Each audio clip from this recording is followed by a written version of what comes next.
Welcome to the final episode of our series. So far, we've covered what self-esteem really is, how to rebuild it, how to set boundaries, stop people pleasing, develop self-respect, and trust your inner voice. But self-esteem isn't something you work on once and never think about again. To truly thrive, you need to know how to sustain it long term. If you've ever felt like your self-esteem goes up and down depending on circumstances, this episode is for you. By the end of this video, you'll understand why self-esteem fades over time and learn 3 powerful steps to keep it strong no matter what life throws at you. The first step is to shift from external validation to internal validation. One of the biggest reasons people struggle to maintain self-esteem is because they're still relying on external validation. We want to integrate it into ourselves so that we can generate our own sense of self and validation. Think back to the all-important thought, I'm important and I matter as I am. What that means is all the things that make me up, my matter, is valid, and that's that. So if your self-worth is based on success, compliments, approval, it will always feel unstable because these things can be taken away. Remember the trapdoor? But if it's rooted in how you see yourself, it becomes unshakable. Try this. Once a day, take a moment to check in with yourself and ask, did I show up today in a way that aligns with my values? Am I proud of how I treated myself and others? Do I respect the decisions I made today? Your self-esteem should come from how you live, not how others react to you. This suggests that your thoughts and consequent behaviors shape your enduring self-esteem. The more you measure your worth internally, the less you'll rely on external validation to feel good about yourself. The second step is building self-esteem habits that last. Self-esteem isn't built in one moment. It's built through consistent habits. James Clear, in his book Atomic Habits, shares an idea that each behavior is a vote for the kind of person we want to be. Then the accumulated behaviors, or votes, decide. For example, if I go for a run more days than not, then the votes pile up and I can call myself a runner.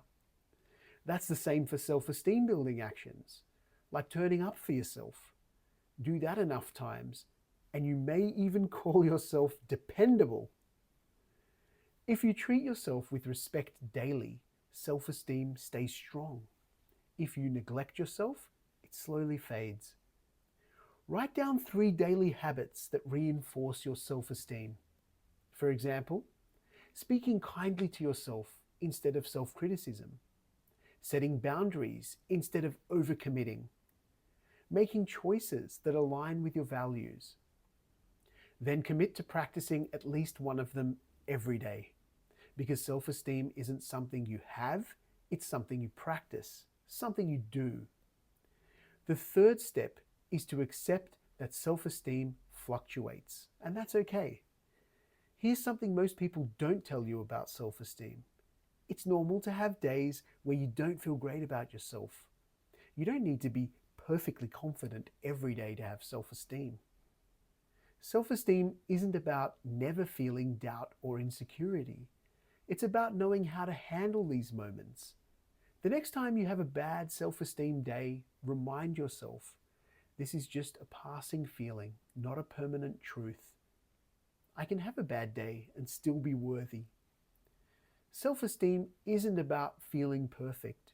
It's about staying kind to myself through the ups and downs. Long-term self-esteem is about consistency, not perfection. Let's try one final reflection. If you can, grab a notebook or think about your answers. What's one thing you've learned about self-esteem through this series? What's one habit you'll commit to for maintaining self-esteem long term? How will you remind yourself of your worth on difficult days? Now let me know in the comments. What's one self-esteem habit you're going to practice daily? How do you handle self-doubt when it comes up? What's something you've learned about yourself through this series? I'm very, very interested in your responses. So what's next? Seeing you live your best self-esteem filled life. That's it. It's done. This was our 10-part journey to building real, lasting self-esteem. Throughout this series, we explored what self-esteem truly is, how it's shaped by culture, trauma, past experiences, and most importantly, how to rebuild and sustain it. We uncovered the hidden traps of criticism, rejection, and people-pleasing, learned to set healthy boundaries, and stopped seeking approval from others. We worked on strengthening our inner voice, overcoming shame and self-doubt, and taking the daily steps needed to trust and respect ourselves. But most of all, what we did in this series was shift self-esteem from something that feels fragile or conditional into something that stays solid no matter what. Because self-esteem isn't about feeling confident 100% of the time, it's about knowing that you are worthy even on the hard days.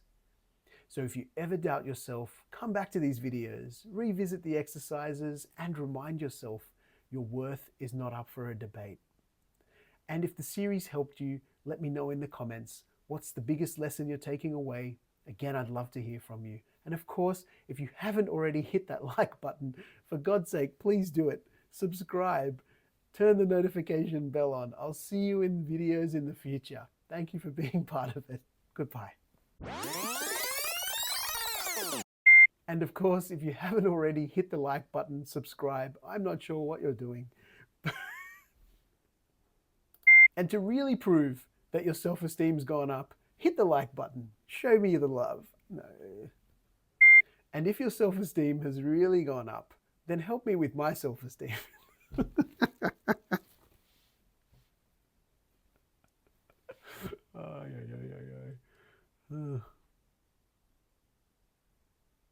I may have helped you. I may have helped you. I may have helped you go from having external self-worth to internal self-worth and validation, but I still need that validation. So please like my video.